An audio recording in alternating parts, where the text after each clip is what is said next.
Hello everyone, welcome you all at Lokesh sir unlimited study zone. So कर रहे हैं हम लोग पीवाई क्यूज चैप्टर इलेक्ट्रिसिटी के क्लास 10th के। तो आइए स्टार्ट करते हैं। सबसे पहले क्वेश्चन नंबर 47 है। देखिए doubt. Okay, this doubt is sponsored by Prince, co powered by Vedang Changwani. The resistance of a resistor is reduced to half of its initial value. तो सबसे पहले कहा जा रहा है बेटा कि यहाँ पर एक रेजिस्टेंस है जिसको हाफ ऑफ द वैल्यू इसको तोड़ दिया गया है। तो सबसे पहले इनिशियल रेजिस्टेंस आपके पास में आर था। ओके, ये क्वेश्चन नंबर 47 चल रहा है बेटा। सबसे पहले आपके पास में इनिशियल रेजिस्टेंस आर था और आपको कहा गया कि इस रेजिस्टेंस को हाफ ऑफ द लेंथ में तोड़ दिया गया, मतलब दो छोटे छोटे रेजिस्टेंस ऑब्वियसली बन चुके होंगे। So R by two and R by two. क्यों हो गया ऐसा? बिकॉज हमारे पास रूल होता है R is proportional to length. अगर आप लेंथ को हाफ कर दोगे तो रेजिस्टेंस भी क्या हो जाएगा? हाफ हो जाएगा। ये आप सबको पता होना चाहिए। रेजिस्टेंस को हाफ करने पर, लेंथ को हाफ करने पर रेजिस्टेंस भी हाफ हो गया। If the other parameter of the electrical circuit remain unaltered, what is the amount of heat produce in the register will become. कह रहा है कि अगर सारी चीजों को बाकी को सेम रखा जाए तो बताइए हीट जो पैदा होगी वो कितनी होगी। देखिए इनिशियली आपके पास में हीट क्या थी? इनिशियली अगर आपके पास में हीट आई करंट जा रही थी और टाइम टी तक जा रही थी तो heat was how much? H equal to I square R T. That time heat is equals to H equal to I square R into T. ये पहली हीट है आपके पास में। ओके, नाउ अब आपने आधा कर दिया इसको बच्चों। सो एच डैश नई वाली हीट, भाई करंट तो सेम है, उन्होंने कहा है कि अनअल्टर्ड मतलब बदला नहीं है। तो एच आई स्क्वायर, आर की जगह आर बाई टू और टाइम की जगह टी ही रहेगा। अब आप देखिए आपको पुरानी हीट और नई वाली हीट में रिलेशन बनाना है। तो H dash equals to I square, time same है बेटा, टाइम के लिए कुछ नहीं कहा, आई स्क्वायर आर की जगह आर बाई टू और यहां पर कितना? T. H dash upon original heat H, so this is equals to I square R और यहाँ पे कितना? टी। आई स्क्वायर से आर स्क्वायर कैंसिल, टी से टी कैंसिल, आर से R cancel. So H dash upon H equal to 1/2। So H dash नई वाली heat equal to पुरानी वाली हीट का half. Okay, so correct answer will be half. C will be the correct answer. Done. Next doubt है, अगला question Vedant का, question number 60। Power of a lamp is 60 watt, find the energy in joules consume by it in 1 second. तो भाई साहब यहां पर आपको दी गई है नंबर वन पावर 60। पावर दी गई है कितनी? आपको दी गई है 60 वॉट, है ना। क्वेश्चन भी 60 है, वॉटेज भी 60 है। तो 60 वॉट यहां पर पावर दी गई है। ओके, वॉट को हमेशा कैपिटल बनाइए, एक चीज का ध्यान रखना है। 60 वॉट पावर दी गई है और टाइम दिया गया है 1 सेकेंड। और आपको बोला गया है कि एक बताइए कितनी 1 सेकेंड में ये एनर्जी कंज्यूम करेगा। ऑल यू नो बच्चों की 60 वॉट का मतलब होता है जूल पर सेकेंड। चलिए आपको निकालनी है energy. Every you knows power is equal to work upon time और you can say energy upon time. तो भाई साहब work equals to power into time. तो भैया आ गया work is equals to power, यहाँ पे दी गई है 60 वॉट मतलब 60 जूल पर सेकेंड इनटू टाइम 1 सेकेंड का दिया गया है। सेकेंड से second cancel, answer equal to how much? 60 joule. Clear हो गया। ऑब्वियसली वैसे भी 60 वॉट का बल्ब है तो 60 जूल पर सेकेंड मतलब 1 सेकेंड में कितने जूल एनर्जी खर्च करेगा? 60 जूल। क्लियर था। चलिए नेक्स्ट डाउट है बच्चों का, क्वेश्चन नंबर 32 का second. If the equivalent resistance of the arrangement 1 and 2 are R S and R parallel, मतलब बेटा इसका जो अरेंजमेंट आया है इसको इन लोगों ने बोला है आर एस और इसका जो अरेंजमेंट आया है इसको इन लोगों ने बोला है आर पैरेलल। अच्छी बात है भाई। Then which of the following VI graph is correctly labelled, justify your answer. तो कह रहा है कि इसके बताइए कि यदि आर एस और आर पैरेलल आया है तो इसमें से कौन सा ग्राफ करेक्टली लेबल्ड है। बहुत बढ़िया क्वेश्चन है, हाई लेवल का क्वेश्चन है। इसमें से कौन सा ग्राफ करेक्ट दे रहा है, मतलब ये वाला पहला वाला सही है कि दूसरा वाला सही है। देखिए भाई यार, देखो आपके पास write the formula for determining the equivalent resistance A and B between the combination 3 resistors R1 R2 and R3। तो कुछ भी करने की जरूरत नहीं है इस ग्राफ में। देखिए R series, all you no कि सीरीज का रेजिस्टेंस हमेशा बढ़ के आएगा पैरेलल से, मतलब सीरीज का रेजिस्टेंस ज्यादा होगा और पैरेलल का रेजिस्टेंस कम होगा। अब रेजिस्टेंस की वैल्यू आर इक्वल टू होती है वी अपॉन आई, होती है ना, R equal to V upon I. तो वी ऊपर और आई नीचे। तो क्लियरली आपका देखिए ज्यादा क्या होना चाहिए? सीरीज। तो फर्स्ट वाले में सीरीज का लेवल ऊपर जा रहा है मतलब इसका एंगल ज्यादा आएगा। देखिए यहाँ पे मैं ये कहना चाह रहा हूँ, यदि आप देखें दोनों के एंगल बनाएं, because V is like a perpendicular, I is like a base, तो जिसका थीटा ज्यादा बड़ा होगा, जिसका एंगल ज्यादा बड़ा होगा, उसका आंसर ज्यादा होगा। तो सीरीज वाले की वैल्यू ज्यादा आ रही है, इसलिए सीरीज वाले का एंगल बड़ा होना चाहिए, और पैरेलल का हमेशा वैल्यू कम आती है, तो पैरेलल का एंगल कम होना चाहिए। तो फर्स्ट वाला सही है। सेकंड वाला क्यों गलत है? क्योंकि बेटा पैरेलल का रेजिस्टेंस हमेशा कम होता है, तो ऊपर तो कभी हो ही नहीं सकता है, ऊपर क्या होना पड़ेगा? Series. So first will be the correct answer, क्योंकि पहले वाले का परपेंडिकुलर अपॉन बेस, पहले वाले का टेन थीटा ज्यादा होगा, है ना, मैथ से थोड़ा रिलेटेड है इसका, बिकॉज वी अपॉन आई, तो V is perpendicular, I is base, है ना, तो इसलिए क्या ज्यादा होगा अपना, ये वाला। सो सीरीज ज्यादा करने के लिए आपको फर्स्ट वाले का एंगल ज्यादा लेना पड़ेगा, सेकंड वाले का एंगल कम लेना पड़ेगा। बट बच्चों, यदि यहीं पर ये कर देता इस ग्राफ को उल्टा, अगर ये एक्सिस आई ले लेता और ये एक्सिस क्या ले लेता, वी ले लेता, समझ में आ गया? तो जान रहे हो, तो उल्टा हो जाता, आई अपॉन वी, तो v इक्वल्स टू कितना होता है, R I, so r equal to V upon I होता है, तब तो ठीक है, समझ में आ गया? अगर i अपॉन वी कर देते, i अपॉन वी मतलब कितना होता, वन अपॉन आर, तो अगर i इस एक्सेस में होता और v इस एक्सेस में होता, तो बच्चों जानते हो किस समय, जिस समय जिसका एंगल कम होता, ये मतलब उस समय ये सीरीज बन जाता और ये क्या बन जाता, पैरेलल। क्लियर हुआ कि नहीं हुआ? हाँ, तो आई अपॉन वी में उल्टा चलेगा, क्लियर हो गया, और वी अपॉन आई में इस तरीके से चलेगा, मतलब आई एक्सिस जब आपकी ऊपर रहेगी, तो जो ज्यादा रेजिस्टेंस रहेगा वो नीचे वाला होगा, और जो कम रेजिस्टेंस रहेगा वो ऊपर वाला होगा, बट वी अपॉन आई में ज्यादा वाला ऊपर और कम वाला नीचे, ठीक है ना, ये दोनों याद रखना, क्योंकि एक बार ये ग्राफ आई और वी का आ गया था, तो बच्चों ने वी और आई समझ के कर दिया इसको, ठीक है ना, तो अलग अलग रहता है, डन। देखिए next question 34, show how would you join three resistance, each of resistance 9 ohm, so that the equivalent resistance of 13.5 and 6 ohm। लो भाई साहब, तो 9 ओम के आपके पास में तीन रेजिस्टेंस हैं, क्वेश्चन नंबर 34 में आपके पास में तीन रेजिस्टेंस है, ईच ऑफ हैविंग 9 ओम, सो 9 ओम के आपके पास में तीन रेजिस्टेंस है, यू रखे हुए हैं, this is 9 ohm, 9 ohm and 9 ohm. क्या कह रहा है, इनको किस तरीके से कनेक्ट करोगे कि इक्विवेलेंट रेजिस्टेंस एक बार 13.5 यानी 13.5 और एक बार 6, तो आपको एक बार चाहिए 13.5 ओम और एक बार चाहिए 6 ओम। यार हिट एंड ट्रायल का मामला है, सबसे पहले मैं 6 ओम की तरफ भागता हूं, कारण ये है कि मुझे लीस्ट से भी लीस्ट यानी छोटे से भी छोटा चाहिए, और हम जानते हैं कि ये पैरेलल होना चाहिए कॉम्बिनेशन। सो जस्ट मैं ट्राई करके देखता हूं for R equivalent equal to 6 ohm. चलिए क्या करता हूं, मैं तीनों को मैं पैरेलल लगा देता हूं, क्या ये टेक्निक काम में आएगी कि नहीं आएगी? यस, मैंने तीनों को क्या लगा दिया, पैरेलल में। So this is 9 ohm, 9 ohm and 9 ohm, all the three are connected in parallel. So by the formula 1 upon r equals to 1 upon r1 plus 1 upon r2 plus 1 upon r3. So 1 by r equals to 1 by 9 plus 1 by 9 plus 1 by 9. So 1 upon r equals to 3 by 9, cancelled out 1 by 3. So r equal to 3 ohm. Okay, this is very less than 6 ohm, मतलब भैया ये तो 6 से भी कम हो गया, मुझे चाहिए था 6 और अपन के पास 9 था, ये तो बहुत ही कम आ गया, तो मेरे को थोड़ा सा चेंज करना पड़ेगा।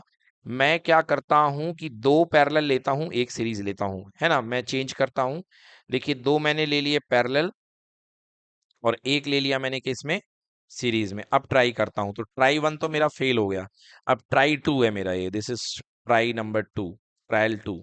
सो this is 3 and this is 3 and this is 3। Now सबसे पहले इसका पैरेलल कॉम्बिनेशन निकलेगा, तो 1 upon R parallel equal to 1 upon 3 plus 1 upon 3, that is equals to 2 by 3, means R parallel equal to 3 by 2। Clear हुआ कि नहीं हुआ? मतलब यहां पर जो कॉम्बिनेशन बनेगा, इसको हटा करके आप क्या कर सकते हो, इक्विवेलेंटली इस बॉक्स की जगह पूरा का पूरा बन गया 3/2, पार्थ क्लियर, इस बॉक्स की जगह 3/2 एंड अलोंग विथ सीरीज में कितना हो गया, 3, तो 3/2 और 3 हो गया। अब ये सीरीज में आ चुका है, तो यदि ये सीरीज में आ चुका है तो दोनों को ऐड कर दो, तो मेरे को नहीं लग रहा है, आर इक्विवेलेंट जो आएगा वो टोटल आएगा 3/2 प्लस 3, 3/2 यानी 1.5 and plus 3, so that is equals to कितना आ गया, 4.5। 5। इन लोगों ने क्या 4.5 मांगा था? नहीं मांगा था। तो भैया दूसरा ट्रायल भी अपना फेल हो गया। चलो ट्रायल 3 करते हैं। ट्रायल 3 मतलब 2 सीरीज एंड एक पैरेलल, 2 सीरीज एंड एक पैरेलल। चलिए लास्ट टू मी 3 ohm, 3 ohm and one parallel here with 3 ohm. Now 3 and 3, the series of the 3 and 3 becomes 6 ohm and parallel with the 3, 3. Now 1 upon R equivalent is equals to 1 upon 6 plus 1 upon 3. कितना आ गया भाई साहब? 3 और 6 का 6, और यहाँ पे कितना आ गया? 1 plus 2. Clear? So 1 upon R equivalent. So R equivalent 1 by R equivalent equal to 3 by 6. Answer कितना आ गया? 1/2. सो R equivalent इक्वल टू कितना ओम? 2 ओम। अरे भाई साहब अपन को 6 ओम चाहिए है ना? 6 ओम चाहिए है और हम लोग अभी तक ला नहीं पाए हैं। तो और कौन सा कॉम्बिनेशन लगाया जाए भाई 6 ओम के लिए? बच्चों एक मिस्टेक हुई यहाँ पे, हमको 9 ओम का लेना था, हम 3 पे खेल रहे हैं जब से, है ना? तो यहाँ पे भी 9 करो, यहाँ पे भी 9 करो। So 1/9 plus 1/9 that is equals to 2/9, ठीक है ना? और 2/9 के साथ फिर तो ये हो जाएगा 9/2। पलट दोगे तो कितना हो जाएगा? 9/2। 9/2 मतलब 4.5। तो ये 9/2 हो गया, यानी 4.5 plus 3, and 4.5 plus 3 how much? 7.5। ये काम का नहीं है, आई थिंक ये अब आ जाएगा। सो ये भी 9 का है, ये भी कितने का है? 9 का है। 9 plus 9 how much? 18। 18 and 9, so parallel will be 1/18 plus 1/9। LCM कितना आएगा 9 और 18 का? 18। ओके, सो 18/18 1 ही रहेगा, ये 2 रहेगा। ओके, अब आ गया। सो ये 3 हो गया और ये कितना हो गया? 18। भाई ये हो गया 6। So R equivalent equal to how much? 6 ohm. It is correct now. समझ में आया कि नहीं आया? तो ये मिस्टेक हो गई थी हमसे, हमने वहां पे 3 लिख दिया इसे, इसलिए इतना कम हो गया था, है ना? सो ये हो गया अपने पास में यस 34। तो ये हो गया पहला हमारा इस तरीके से। तो क्या है? 2 सीरीज एंड 1 पैरेलल। तो फर्स्ट वाले के लिए हमको 2 सीरीज और एक पैरेलल। सेकंड वाले के लिए अब 13.5 चाहिए है। 13.5 के लिए अपन को क्या कर दो, देखो 13.5 के लिए आप एक सीरीज और 2 पैरेलल ले लो तो आपका 13.5 आ जाएगा। क्यों? क्योंकि जब हमने 2 पैरेलल लिया था, याद करो, for R equivalent equal to 13.5 ohm. तो देखिए 2 पैरेलल विद एक सीरीज, तो ये देखिए ये 9 ओम का, और ये भी कितने का? 9 ओम का, और एक आप इसके सीरीज में कर लो। तो 9 और 9 का पैरेलल कितना आया था? ऊपर ही आया था 4.5। ये देखिए 9 और 9 का पैरेलल कितना आ चुका था? 4.5, दैट इज 9/2। क्लियर? सो यहाँ पे आपके पास में इसका रेजिस्टेंस बन जाएगा कितना? 4.5। क्लियर? और 9 ओम इसके साथ किस में लगा हुआ है? सीरीज में। सो भाई 9 और 4.5 कितना हो गया? Are equivalent equal to 13.5 ohm. तो दोनों आंसर हमारे आ चुके हैं। पहले वाले केस में एक सीरीज के साथ 2 पैरेलल, है ना? फर्स्ट वाले के केस में 2 पैरेलल के साथ एक सीरीज, और इस वाले केस में 2 सीरीज के साथ एक पैरेलल। क्लियर हो गया? यस, तो बना लीजिए इसको। ठीक है? Yes, 2 series 1 parallel and 2 parallel 1 series, ठीक है ना? फर्स्ट वाले केस में, फर्स्ट वाला case 13.5 for R equal to 13.5, 2 series, sorry 2 parallel and 1 series, 2 parallel 1 series. And second case R equal to 6 ohm के लिए, R total equal to equivalent equal to 6 के लिए 2 सीरीज एंड 1 पैरेलल। डन। चलिए next definition यहाँ पर पूछी गई है, इलेक्ट्रिक पावर। देखिए इलेक्ट्रिक पावर को एक बार फिर से मैं एक्सप्लेन कर देता हूँ। इलेक्ट्रिक पावर, बेटा हमारे सिलेबस में इलेक्ट्रिक पावर की जो शुरुआत होती है वो एक्चुअली रेजिस्टेंस की वजह से होती है। मान लो बेटा आप यहाँ पे रेजिस्टेंस में आई करंट फ्लो कर रहे हो, आपको पता है कि रेजिस्टेंस एक हीटिंग एलिमेंट है, और ये क्या होता है? ये आपकी भेजी गई करंट से एनर्जी लेकर के क्या करेगा? जा करके वेस्ट करेगा। ओके, ये वेस्ट कर रहा है in the form of heat.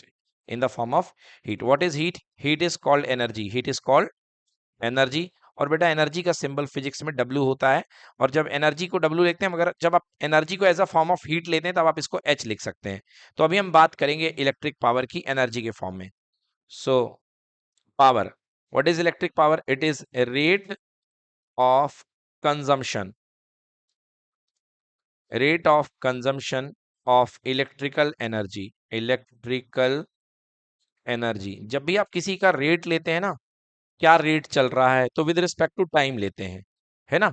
टमाटर का आज का रेट क्या है, तो आप विद रिस्पेक्ट टू टाइम लेते हैं, मतलब आज का रेट पता करते हैं, ठीक है ना।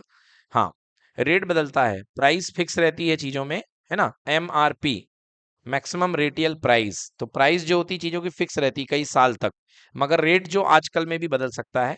सो the rate of consumption of electrical energy is called electrical power, electrical power. Ninth class में पढ़ते थे, the rate of consumption of mechanical energy is called mechanical power.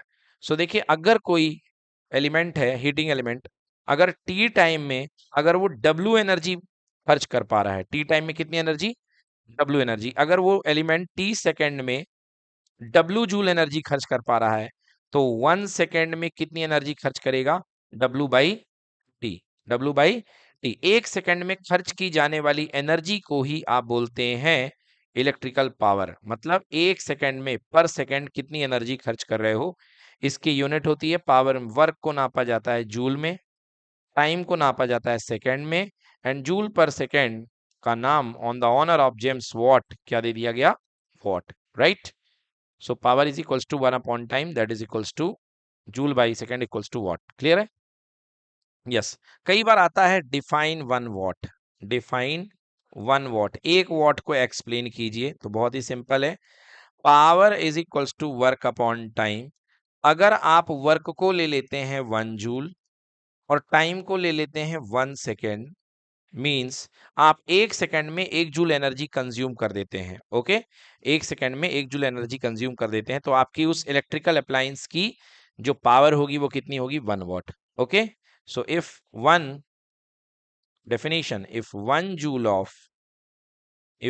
joule of energy is consumed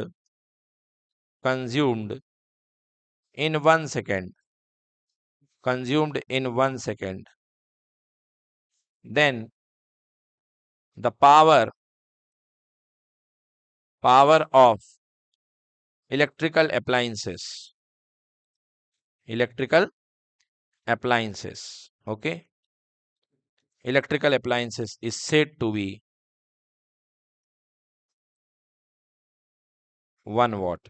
okay, electrical appliances, विद्युत उपकरण, अधिकृत विक्रेता Mohan watch company, ठीक है ना। हर प्रकार के विद्युत उपकरण, electric toaster, geyser, all the things, Diwali की लड़ियां, हर चीज के अधिकृत विक्रेता, उन्हीं का क्वेश्चन है ये भाई साहब। चलिए नेक्स्ट क्वेश्चन 38 का सेकंड। मैंने माला क्या घुमाई तुम घूम गए, ठीक है। माला को घुमाया है यहां पर, देखिए यहाँ पे 38 का second, calculate the effective resistance of A and B. तो भाई साहब सबसे पहले देखिए, ये जो पाथ है ये एक सीधा पाथ है, यानी कि सीरीज सर्किट है।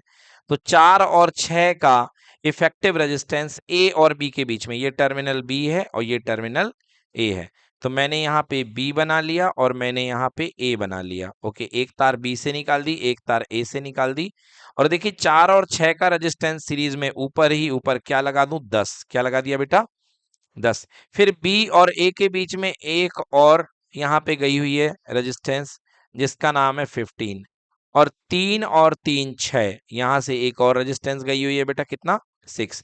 अब आपको दिख गया ये तीनों पैरेलल कॉम्बिनेशन है, 10 का, 15 का और 6 का, है ना भाई। अरे भाई तुम लोग माला से क्यों कंफ्यूज हो रहे हो भाई, ये भी तो 3 और 3 6 लगी हुई है ना, तो ये भी सीरीज है। तो 10 का, 15 का और 6 का पैरेलल कॉम्बिनेशन। आइए क्वेश्चन नंबर 38 का बी पार्ट कर देते हैं। 38 का second part, 1 upon R equivalent equals to 1 upon, एक 10 है, एक 15 है और एक कितनी है? 6 है। 10 15 6 ही तो है ना, 10 15 6, यस एग्जैक्टली। सो निकालना है इसका पैरेलल कॉम्बिनेशन, 10 15 और 6 का एलसीएम, हमारे एलसीएम एक्सपर्ट वेदांत बताएंगे। 10 15 और 6, है ना। 2 से जाएगा 5 बार, 20 कह दिया उन्होंने, देखते हैं 30 कह दिया है। हाँ तो 2 से 5 बार, 2 से जाएगा ही नहीं, और ये 3 बार। फिर भाई साहब 3 से आ जाओ, 3 से 5 बार, 3 से 1 बार, और ये 5, और यहाँ पे 5, बिल्कुल सही। 2 3 जा 6, 5 जा 30। ठीक है, 30, ये 30 में चला गया 3 टाइम्स, ये चला गया 2 टाइम्स, ये चला गया 5 टाइम्स, 5 3 8 और 2 10। So answer 10/30, 1/r equivalent. So r equivalent equal to 30/10. Answer कितने ओम? 3 ओम। यस, सो बेटा टोटल रेजिस्टेंस यहाँ पे जो सिस्टम का आएगा that is equals to 3 ohm. Yes, देखिए बेटा, देखिए यहाँ पर अगला क्वेश्चन है बच्चों, एमीटर का रेजिस्टेंस लो क्यों होता है? Okay, why ammeter having low resistance? Question बनाइए, why does ammeter having low resistance? बच्चों आपको पता है कि एमीटर जो होता है वो सीरीज में जोड़ा जाता है। यूजुअली इसको बैटरी के जस्ट आगे या बैटरी के जस्ट पीछे जोड़ दिया जाता है, बिल्कुल यहाँ पे। तो एमीटर की चॉइस क्या है? एमीटर सर्किट से जाने वाली पूरी करंट को मेजर करता है कि भाई कितनी करंट जा रही है। अब आप चाहते हो कि एमीटर अगर सर्किट से जाने वाली बिल्कुल पूरी पूरी करंट को ले जाए, एक भी करंट को इंटरप्ट ना करे, तो उसके लिए इसका रेजिस्टेंस क्या होना चाहिए? बहुत ही लो। अगर इसका रेजिस्टेंस हाई हुआ तो ये सर्किट से जाने वाली करंट को रोक देगा, बाधित करेगा, है ना, इंटरप्ट करेगा, और जिसके कारण ये सही करंट नहीं मेजर कर पाएगा। So actually emitter wants to flow all the current through it flowing in the circuit, that's why the resistance of the emitter should be taken very low. Clear हो गया? जबकि वोल्ट मीटर के साथ उल्टा होता है। वोल्ट मीटर एक्चुअली लगता है करंट की स्ट्रेंथ यानी कि पोटेंशियल को नापने के लिए किसी रेजिस्टेंस के अक्रॉस में। सो वोल्ट मीटर अपने अंदर से कोई करंट जाने नहीं देगा, तब उसको करंट की एक्चुअल ताकत का पता लगेगा। लाइक कोई गेट बंद है, तो उस गेट को जितना मजबूत बनाओगे तो तोड़ने वाले उसको धक्का देंगे, तब वहां से पता चलेगा कि बाहर की ताकत कितनी ज्यादा थी। और अगर आप बिल्कुल पतला से यहाँ पे पर्दा लगा दो, फोड़ के निकल जाएंगे, थोड़ा ना उसकी ताकत पता चलेगी, फिर तो छोटा सा बच्चा ही निकल जाएगा। तो इसलिए वोल्ट मीटर का रेजिस्टेंस बहुत हाई होता है और एमीटर का रेजिस्टेंस बहुत कम होता है। डन। चलिए question number 64, next doubt, question number 64, define the term electric power. भाई इलेक्ट्रिक पावर मैंने बताई, rate of consumption of electrical energy is called electrical power. An electric device of resistance R. Okay, लो भाई यही बना देता हूं मैं। इलेक्ट्रिक डिवाइस है जिसका रेजिस्टेंस आर है, कहाँ कनेक्टेड है? Connected across a source voltage. यहाँ पर एक इलेक्ट्रिकल सोर्स वोल्टेज ये वी के अक्रॉस में इसको कनेक्ट कर दिया है। Draws a current I. Okay, ये करंट आई ड्रॉ कर रहा है। Derive an expression for the power in terms of resistance are end voltage V. कह रहा है कि पावर का रिलेशन डिराइव करो। चलिए करते हैं पावर का रिलेशन डिराइव। आ जाइए, पावर का रिलेशन पूरा पूरा डिराइव करना है। ये वही रिलेशन है जो मैंने आपको क्लास में, थ्योरी क्लास के समय में पढ़ाया था। तो ये बेटा आपके पास में रेजिस्टेंस है आर, और आपने वी वोल्टेज आपने अप्लाई कर रखा है। तो जैसे ही वी वोल्टेज अप्लाई करोगे तो बाई ओम्स लॉ इस पे लगेगा ओम्स लॉ। क्वेश्चन नंबर 64 है ना? हाँ बच्चों 64 लिख दिया हमने। By ohms law V equal to कितना होता है बच्चों? I R. So I is equal to applied voltage V on the resistance R. तो करंट बन गई I I I equals to V upon R. अब आपको बताना है electrical power. So all you know, power is equals to work upon time. Power is equals to work upon time. Electrical power बतानी है आपको, power is equals to work upon time. तो सबसे पहले आपको वर्क निकालना है। अब वर्क कैसे निकला? ओके, वर्क कैसे निकलेगा ये तो बात की बात है, पावर पे तो लास्ट में जाएंगे, सबसे पहले हमें वर्क निकालना है। Now we know that, we know that, what we know, V is equals to W by Q। What is V? Electric potential equal to amount of work per unit charge. Yes और no? V electric potential equal to V by W by Q, V equal to W by Q. तो बेटा यहां से W की value निकाल लो। So W equals to कितना हो गया? Q into V। बोलो हुआ कि नहीं हुआ? W equal to Q into V। Now power is equals to work upon time है, और यहां से वर्क की वैल्यू आई है Q इंटू V अपॉन में कितना? टाइम। बेटा यहाँ पे so P equal to Q upon T को ले लो संग संग, और यहाँ पे बन गया V। Q upon T, I electric current equal to rate of flow of charge. Q upon T को क्या बोलते हैं हम? I. So P equal to कितना हो गया? I इंटू वी, जिसको सुंदर दिखने के लिए हम लिखते हैं P equal to V I. P equal to V I. फिर से यहाँ पे ओम्स लॉ की एंट्री होगी। क्यों होगी? क्योंकि क्वेश्चन ने कहा हमें रेजिस्टेंस की फॉर्म में चाहिए है। So by ohms law V equals to कितना? I R. तो V की जगह आई आर पुट कर दीजिए। तो P equal to I R multiplied by एक और I. So answer P equal to I square R. ये आ गया आपका result, P equal to I square R. Clear? So यहां से पावर का formula P equal to I square R बना। एक बार फिर बता दूं, सबसे पहले आपको क्या करना है? सबसे पहले ओम्स लॉ से करंट आपको निकालनी है, I equal to V upon R. फिर इसके बाद पोटेंशियल का फॉर्मूला लिखना है, P V equal to W by Q. So W equal to Q into V. So यहाँ से P equal to W by T होता है, तो Q इंटू वी में T का डिवाइड कर दिया, तो यहाँ से I बन गई P equal to V I. और ऊपर जो आपने फॉर्मूला निकाला था V का आई आर, वो आपने पुट कर दिया। Clear? V equals to I R, तो बन गया I square up into R. Done. अगर आप इसको वोल्टेज की फॉर्म में फॉर्मूला बनाना चाहते हैं, तो फिर से अगेन यहीं से उठाइए इस क्वेश्चन को और देखिए वोल्टेज की फॉर्म में you have P equal to V I. So P equal to V को जगह V, और ऊपर देखिए I की वैल्यू क्या है? V upon R. तो पुट कर दीजिए यहाँ पे I की जगह V बाई आर। फॉर्मूला बन जाएगा P equal to V square by R. तो तीन फॉर्मूले मेनली आपके पास पावर के बन के आ गए। सबसे पहला formula P equal to V I, first formula. दूसरा formula P equal to current की टर्म्स में आई स्क्वायर आर। और तीसरा फॉर्मूला वोल्टेज के टर्म में P equal to V square upon R. चलो ये तीन फॉर्मूले हो गए। आगे देखते हैं भाई साहब क्या कह रहे हैं। ये हो गया, ये हम सब कुछ आ गया। Derive the expression of power in the terms of resistance end voltage भी। बेटा यहाँ पर हमसे जो क्वेश्चन पूछा गया ना, उन लोगों ने हमसे ये पूछा है, क्योंकि उन्होंने कहा है डिराइव करो किसके टर्म्स में? रेजिस्टेंस के टर्म्स में और वोल्टेज के टर्म्स में। करंट के टर्म्स में उन्होंने डेरिवेशन नहीं मांगा, वो तो मैंने कर दिया। उन्होंने कहा है derive the expression in terms of resistance are end voltage V, तो हमने डेराइव कर दिया। आगे, what is the power of device? Resistance 400 ohm and operating voltage 200 volt. चलिए निकालना है। गिवन है V बराबर 200 वोल्ट दे रखा है और रेजिस्टेंस कितना दे रखा है? 400 ओम। आपको बोला गया है पावर, तो लगा दीजिए यही formula, P equal to V square upon R apply कर दीजिए। बेटा V स्क्वायर बोले तो 200 का स्क्वायर और R मतलब 400। सॉल्व करो। 200 का स्क्वायर 200 गुणे 200 दो बार, और 400 यहाँ पे आ गया। 2 जीरो से 2 जीरो कैंसिल। बेटा 2 टू जा कितना होता है? 4। तो यहाँ पे आ गया 4, तो ऊपर क्या बचा? ऊपर बचा 100 गुणे 1। तो आंसर 100 इंटू 1। आंसर कितने जूल? सॉरी पावर है ना 100 वॉट। कितना आएगा? 100 watt. So answer equal to 100 watt. Note करिए। देखिए क्वेश्चन नंबर 41। बेटा ये लिखने की एबिलिटी वाला क्वेश्चन है, मतलब इन लोगों ने ऐसे लिखा है कि बच्चे कंफ्यूज हो जाएं। कह रहा है with the help of suitable circuit diagram prove that reciprocal of the equivalent resistance, reciprocal of the equivalent resistance of a resistance joined in parallel equal to the sum of reciprocal of individual resistance. तो कह रहा है कि with example, with circuit diagram बनाओ। तो simple बात कही गई है। क्या कह रहा है? रेसिप्रोकल ऑफ इक्विवेलेंट रेजिस्टेंस, ठीक है ना। इक्विवेलेंट रेजिस्टेंस का मतलब होता है नेट रेजिस्टेंस का reciprocal equal to sum of reciprocal of individual resistance. बस ये जो लाइन है ना, ये परेशान कर रही है बच्चों को।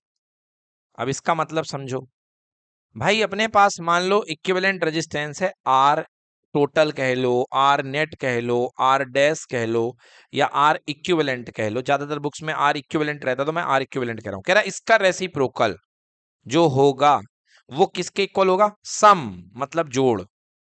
किसके जोड़ के? Reciprocal of individual. तो मेरे पास इंडिविजुअल रेजिस्टेंस है R1, तो भैया उसका रेसिप्रोकल क्या होगा? 1 अपॉन R1। मेरे पास है इंडिविजुअल रेजिस्टेंस R2, तो उसका रेसिप्रोकल क्या होगा? 1 अपॉन R2। मेरे पास है इंडिविजुअल रेजिस्टेंस R3, उसका रेसिप्रोकल क्या होगा? 1 अपॉन R3। इन सब के किसके इक्वल? सम के इक्वल। तो हाँ, होता तो यही है। कह रहा है इस चीज को डिराइव करो, तो हम लोग पैरेलल में कनेक्शन में इसको डिराइव कर ही चुके हैं। चलिए एक बार और डिराइव कर देते हैं आपके लिए। ये R1 ले लो, ये R2 ले लीजिए, और यहाँ पे रेजिस्टेंस R3 ले लीजिए। ये तीनों पैरेलल में कनेक्टेड हैं। ओके, और यहाँ से करंट जा रही है, यहाँ नीचे बैटरी लगी होगी V। सो एक्चुअली ये पैरेलल में कनेक्टेड है, तो तीनों के ऊपर सेम वोल्टेज आएगा। यहाँ भी वोल्टेज V आएगा, यहाँ भी वोल्टेज V आएगा, और यहाँ भी वोल्टेज V आएगा। Clear? But total current I जो है तीन हिस्सों में बढ़ जाएगी। ऊपर वाले पाथ में I1, इधर पे I2 और इधर पे I3। अब आप कह सकते हो total current I is equals to I1 plus I2 plus I3। Now I equals to V upon R, I equals to V upon R, पूरे सर्किट का वोल्टेज बटे पूरे सर्किट का रेजिस्टेंस। तो पूरे सर्किट के रेजिस्टेंस को मैं क्या लिखता हूं? R इक्विवेलेंट, R इक्विवेलेंट या R टोटल लिख सकते हो आप। नाउ I1 मतलब इस एलिमेंट की करंट कितनी होगी? वोल्टेज V है, resistance R1, voltage V, resistance R2, voltage V, resistance R3। V upon R total या R equivalent equal to V common ले लो, 1/R1 plus 1/R2 plus 1/R3। V से V कैंसिल करिए, net resistance 1 upon R equivalent equal to 1 upon R1 plus 1 upon R2 plus 1 upon R3। यही आपको proof करना था, proved. बच्चों ये क्वेश्चन नंबर 41 था, 4141 डन। देखिए बच्चों नेक्स्ट क्वेश्चन बहुत अच्छा क्वेश्चन है, इंपॉर्टेंट क्वेश्चन है, और ये हमने कहा भी है कि आपको पावर यूनिट कंजम्पशन वाला क्वेश्चन आएगा ही आएगा एग्जाम में। The electric power, define electric power and state its SI unit. तो इलेक्ट्रिक पावर हमने अभी अभी आपको बताई, the rate of consumption of electrical energy is called electric power. SI unit is equal to कितनी होती है? इसकी वॉट होती है। The commercial unit of electrical energy is known as 1 unit. Right the relation between unit and joule. तो ये तो आपको कल वेदांत ने बताया था पूरी क्लास में कि 1 unit electrical energy that is called 1 kWh, और इसका रिलेशन होता है 1 kWh इक्वल टू 3.6 इंटू 10 की पावर 6 जूल। यस, अब आइए अगले क्वेश्चन में इसके बी वाले पार्ट में चलते हैं, जो कि बहुत इंपॉर्टेंट है और ये एग्जाम में आता है। In a house 2 bulbs of 50 watt each. लो भाई अब बहुत अच्छे से बनाते जाओ इसका, क्योंकि आपको बिजली का बिल निकालना पड़ेगा। बी पार्ट है 2 बल्ब्स ऑफ 50 वॉट, बी वाला पार्ट। देखिए दो बल्ब हैं और ईच कितने वॉट के हैं? 50 वॉट। तो अगर दो बल्ब 50 वॉट के जलेंगे तो कितना प्रोड्यूस करेंगे बच्चों? 100 वॉट। कितना प्रोड्यूस करेंगे? 100 वॉट। ठीक है, देन दो बल्ब हैं 62 bulb of 50 watt each are use 6 hour daily. Okay, now अब ये जो एनर्जी प्रोड्यूस करेंगे, energy produced by bulb, energy produce by bulb. बच्चों एनर्जी का फॉर्मूला होता है, एनर्जी इक्वल टू होता है पावर इनटू टाइम। बताइए होता है कि नहीं होता? यदि भूल चुके हैं आप तो बता देता हूं, power is equals to energy upon time. So work यानी कि energy equal to power into time. तो यहाँ पे मैंने एनर्जी बाई बल्ब लिख दिया है।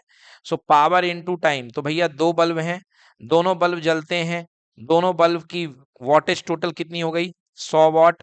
और भाई साहब कितने देर के लिए जलते हैं दोनों? 6 घंटे डेली, 6 घंटे डेली, मतलब कि 6 आवर। कितने आवर? 6 आवर। तो बच्चों 100 watt multiplied by 6 hour that is equal to 600 watt hour. 600 watt hour, 600 watt hour, है ना? इसको 600 वॉट आवर लिख लिया। मतलब बल्ब जो जला अपना 6 घंटे पर डे जला, दोनों बल्ब मिला करके 600 वॉट आवर इन लोगों ने एनर्जी कंज्यूम करी। ठीक है, आगे पढ़ते हैं। And electric geyser of 1 kilowatt is used 1 hour daily. Okay, और अब बात करते हैं 1 इलेक्ट्रिक गीजर है यहाँ पे भाई साहब, 1 इलेक्ट्रिक गीजर जो कि कितने वॉट का है? जो कि आपके पास दिया गया है इलेक्ट्रिक गीजर 1 किलोवाट का है। 1 किलोवाट मतलब 1000 वॉट, 1000 वॉट हो गया। सो टोटल अपने पास जो पावर कंज्यूम हो गई, क्योंकि एक ही गीजर है, मतलब टोटल पावर हो गई 1000 वॉट। बहुत बढ़िया। और ये 1000 वॉट की अब हम निकालते हैं एनर्जी, तो energy by geyser. So geyser की energy equal to power into time. तो डेली ये बच्चों पावर इनटू टाइम, यानी पावर हो गई 1000 वॉट इनटू टाइम हो गया 1 घंटे तक ये गीजर चलता बेटा, 1 घंटे तक ये गीजर चलता पर डे, 1 आवर डेली। तो भाई साहब अपने पास आ गया 1000 वॉट आवर, 1000 वॉट आवर।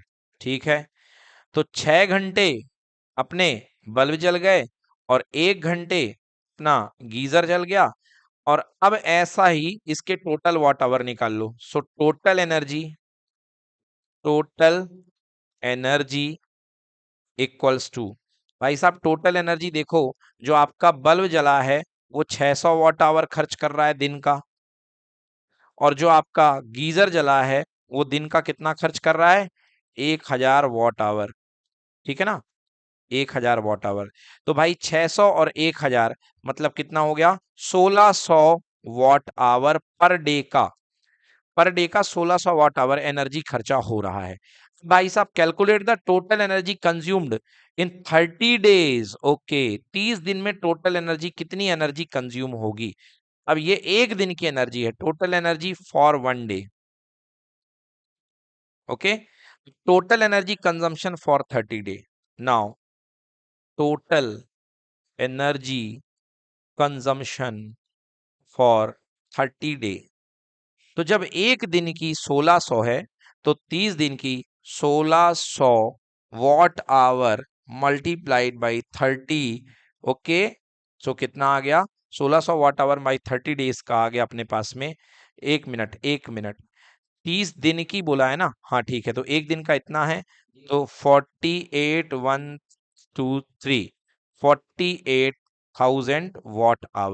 ये आ गया आपके पास में 30 दिन का कंजम्पशन। समझ में आ गया, एक दिन इसका कंजम्पशन निकल गया, तो 30 दिन का कंजम्पशन ही आ चुका है। अब हमसे कह रहा है कि इसका पैसा निकालना है, और आपको अगर 8 rupees per kilo watt hour, तो अभी हमारे पास में ये वॉट आवर है। Now total number of unit consume,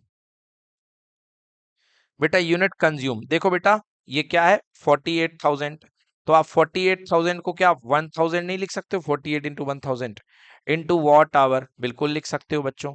तो ये क्या हो गया 48, 1000 का मतलब किलो वॉट आवर। हाँ, मतलब टोटल कितने यूनिट बिजली जली, 48 unit, that is equals to 48 unit बिजली जल गई आपकी। अब देखिए आपको निकालना है बिजली का बिल, कॉस्ट, कितने की बिजली आपने जलाई। देखिए एक यूनिट, 1 kWh का खर्चा है 8 रुपए, है ना। Cost for 1 kWh, cost for 1 kWh, जब आप 1 किलोवाट आवर बिजली जलाओगे तो आपको 8 रुपए देना पड़ेगा। तो यहां पर आप 48 किलोवाट आवर एनर्जी जला रहे हो। सो 48 में इंटू कितना, 8, कितना आया भाई साहब, 8 8 जा 64, कैरी आ गई कितनी, 6 8 4 32, 32 और 4 36, 364 rupees. So answer would be 364 rupees. Done. Okay बच्चों, यहाँ थोड़ी मिस्टेक हो गई थी। देखिए 8 8 जा 64, कैरी आएगी 6, 8 4 जा 32 प्लस 6 38 आएगा। Okay, so answer 384 rupees. Let us check the answer exactly. Yes, कितना आ गया, 384। तो उन्होंने पूछी थी, बताइए टोटल एनर्जी कितने यूनिट जली, 48 किलोवाट आवर, और जो पैसा गया कितने, इतना आ गया 384। नोट करिए, डन। चलिए देखिए बच्चों, joules law of heating, joules law of heating. अभी हमने थोड़ी देर पहले आपको पावर का फॉर्मूला निकाला, power is equals to work upon time. ठीक है ना, सब कुछ सॉल्व करने के बाद यहाँ पे पावर, इसको सब कुछ को सिंप्लीफाई करने के बाद, मेहनत करने के बाद आपके पास P इक्वल टू आ गया था VI, आ गया था। इसको सॉल्व करने के बाद P इक्वल टू कितना आ गया था, VI। ठीक है, ये तो आ गया। अब अगर power is equal to work upon time है, तो आपको पता है कि इलेक्ट्रिकल सर्किट में जो वर्क होता है, यानी जो एनर्जी होती है, वो हीट के फॉर्म में वेस्ट हो जाती है। तो आप लिख सकते हैं power is equal to heat upon time, मतलब पावर इज इक्वल टू जो वर्क है वो हीट में कन्वर्ट हो गया, तो हीट अपॉन टाइम। तो यहां से heat equal to power into time. तो चलिए मैं हीट निकालता हूं। अभी यहां से देखिए हीट, पावर की वैल्यू कितनी आई है बच्चों, VI, और टाइम की जगह T। तो आपके पास पहला हीट का फॉर्मूला बन गया VIT। क्या बन गया, VIT। अब देखिए, अगर आपके पास में कोई रेजिस्टेंस है R, उसमें करंट I जा रही है, तो वोल्टेज कितना होगा इसके cross, V equal to I into R. अब यहाँ पे वैल्यू पुट कर दीजिए। So H equal to V की जगह I इंटू आर, और फिर यहाँ पे I पहला वाला और ये T। ओके, V की जगह बस आपने आई आर पुट कर दिया। सो H इक्वल टू कितना आ गया बच्चों, आई स्क्वायर आर टी। यस, ये फॉर्मूला हम with the help of power भी बना सकते हैं, बट जूल ने इस फॉर्मूले को लेकर के एक लॉ दिया हीटिंग को लेकर के, that is called Joule's law. तो जूल ने कहा कि अगर आपके पास में कोई रेजिस्टेंस है या कोई रेजिस्टिव वायर है जिसमें कोई करंट जा रही है आई, और वो करंट टी सेकेंड तक फ्लो हो रही है, कितने सेकेंड तक, टी सेकेंड तक। जूल्स ने कहा, तीन स्टेटमेंट दिए जूल्स ने। नंबर वन, इसमें से जो निकलने वाली गर्मी होती है, जो निकलने वाली हीट होती है, heat is directly proportional to I का स्क्वायर। जूल ने दूसरी बात कही कि heat is proportional to resistance of the coil या रेजिस्टेंस ऑफ द वायर। और थर्ड कहा कि heat is proportional to time, जितने देर तक आप करंट फ्लो करेंगे उतनी ज्यादा हीट बढ़ती जाएगी। इन तीनों रिलेशंस को कंबाइन कर दो, तो कंबाइनिंग 1 2 एंड 3, तो 1 2 और 3 को कंबाइन करने पर हीट इज प्रोपोर्शनल टू हो गया I square R T. Proportional का कांस्टेंट हटाइए, प्रोपोर्शनलिटी साइन, तो H इक्वल टू आएगा K times I square R T. यहां पर K की वैल्यू बेटा 1 होती है, K इस कांस्टेंट है, सो H इक्वल टू बन गया आई स्क्वायर आर टी। तो बच्चों ये जो ऊपर के तीन लॉ थे, ये जो तीन लॉ थे, इनको मर्ज करके ये जो लॉ बना, इसको हम कहते हैं जूल्स लॉ ऑफ हीटिंग। क्या बोलते हैं इसको? हाँ, so these are called Joule's law of heating. Okay, note कर लें इनको। और इनको तीनों को मर्ज करके यही फॉर्मूला बन जाता है जो कि हमने हीटिंग का फॉर्मूला निकाला। चलिए देखिए next question, question number 61। An electric heater rated eight 1100 what. तो बच्चों यहां पर एक इलेक्ट्रिक हीटर है जिसकी रेटिंग दी गई है 1100 वॉट। तो क्वेश्चन नंबर 61, एक यहाँ पे आप इलेक्ट्रिक हीटर बना लीजिए। So like this is a electric heater, ये कॉइल है इलेक्ट्रिक हीटर की, और इसमें लिया गया है इस इलेक्ट्रिक हीटर की जो पावर है वो 1100 वॉट है। बेटा जो पावर बाजार से लिख करके आती है उसको बोलते हैं rated power. So power equal to rated power जो लिखी हुई है 1100 वॉट। मतलब बच्चों ये अधिकतम जो बिजली पावर जो वेस्ट कर सकता है, ये जो पावर कंज्यूम कर सकता है, खर्च कर सकता है, वो 1100 वॉट की है। समझ गए? ये कितनी पावर कंज्यूम कर सकता है? 1100 वॉट की अधिकतम। मैक्सिमम कम भी करेगा जब इसको वोल्टेज कम मिलेगा।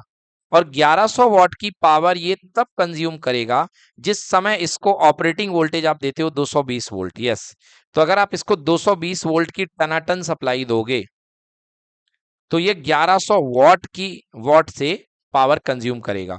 220 वोल्ट इसका रेटेड वोल्टेज है, मतलब ये ऑपरेटिंग, ये हो गई मैक्सिमम पावर की खपत, और ये हो गया इसका मैक्सिमम वोल्टेज। ठीक है, अब आपको पहला क्या बोला गया? पहला कहा गया आपको काम कि आपको इसका रेजिस्टेंस निकालना है और दूसरा करंट। तो बहुत ही सरल सवाल है।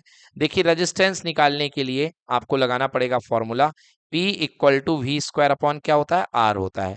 तो P equal to V square upon R से यहाँ पे R इक्वल टू क्या आ जाएगा? V square upon P। तो चलिए V का स्क्वायर, ऑपरेटेड वोल्टेज कितना है? 220 का स्क्वायर, तो 220 इंटू 220, ऊपर आ गया V का स्क्वायर, अपॉन पावर कितनी दी है? 1100। तो 2 जीरो से 1 जीरो ये कैंसिल, 1 जीरो ये कैंसिल, एंड 11 टू जा 22, तो 22 टू जा 44। सो आंसर आ गया बच्चों 44 ohm is the resistance of the coil. तो ये जो कॉइल है इसका रेजिस्टेंस कितने ओम है? 44 ओम।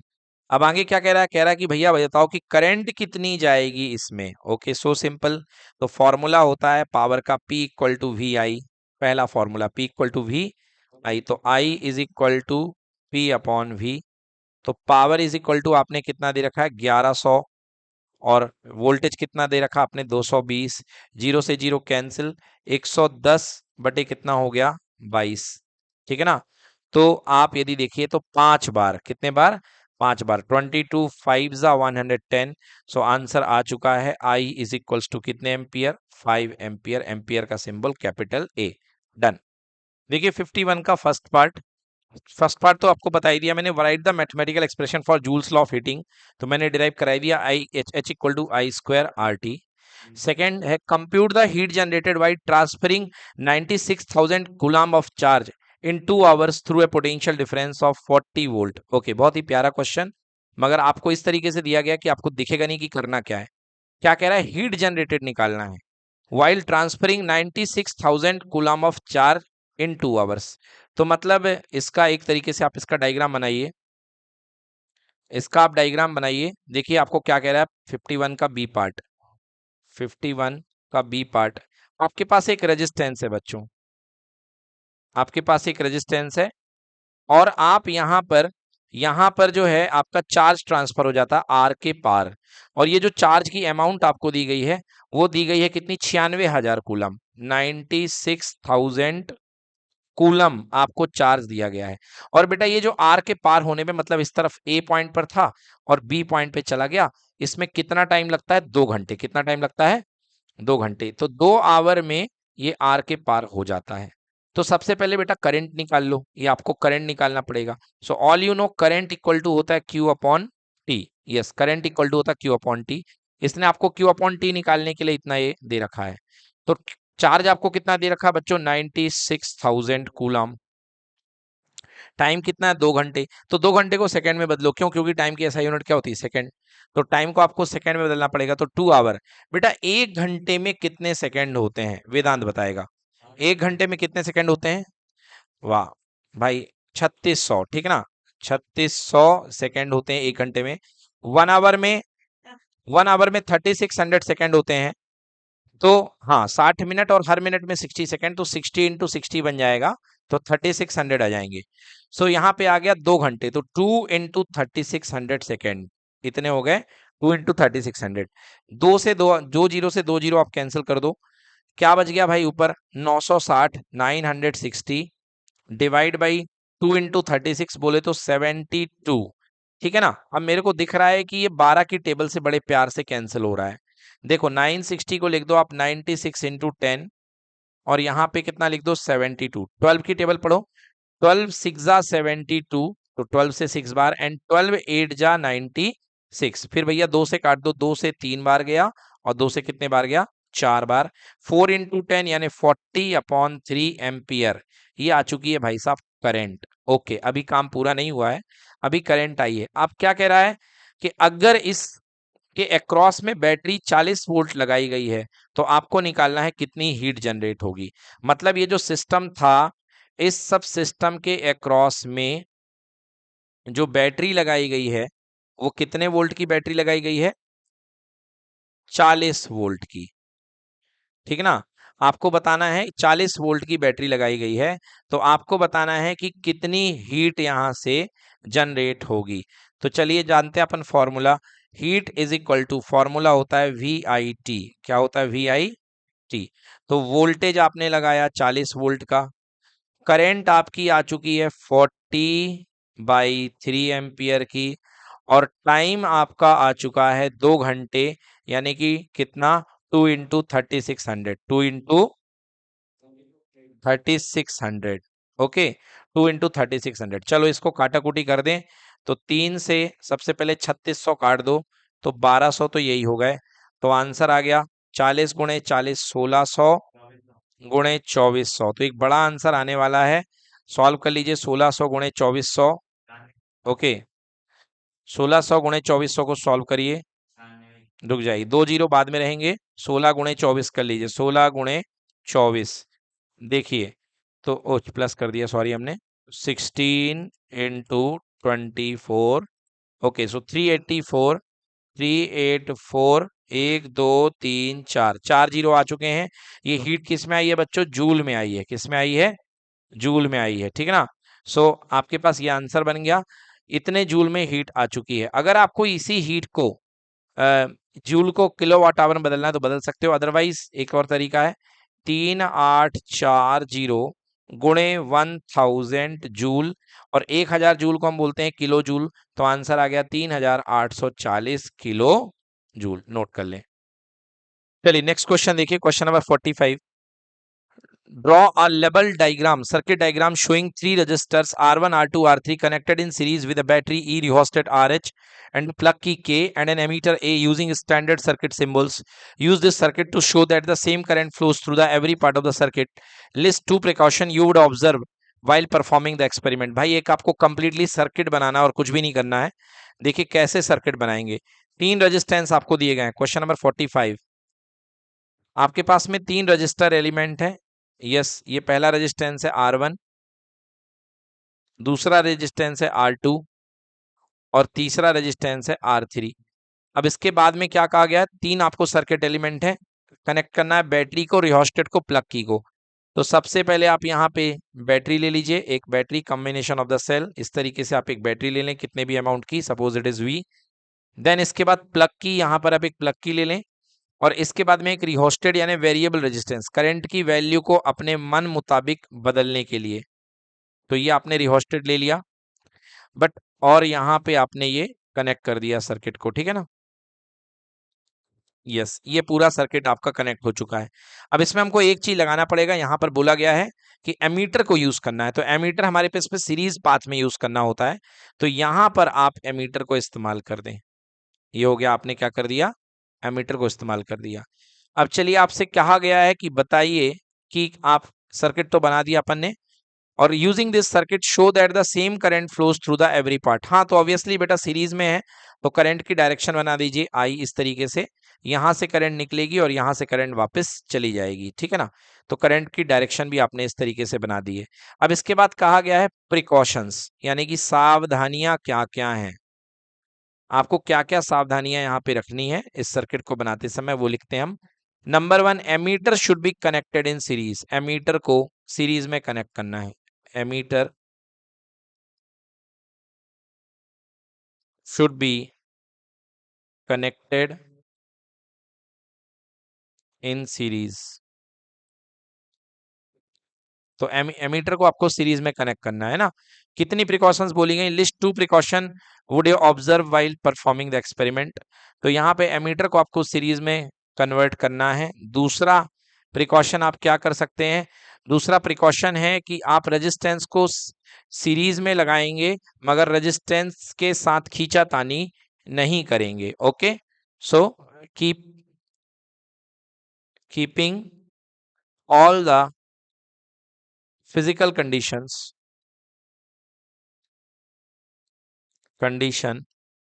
constant during experiment। During experiment मतलब टेम्परेचर, प्रेशर और इनके रेजिस्टेंसेस के फिजिकल पैरामीटर में उनको खींचेंगे तानेंगे नहीं, ना उसको पतला करेंगे मोटा करेंगे, आपको ये सब कुछ भी नहीं करना है, समझ गए ना।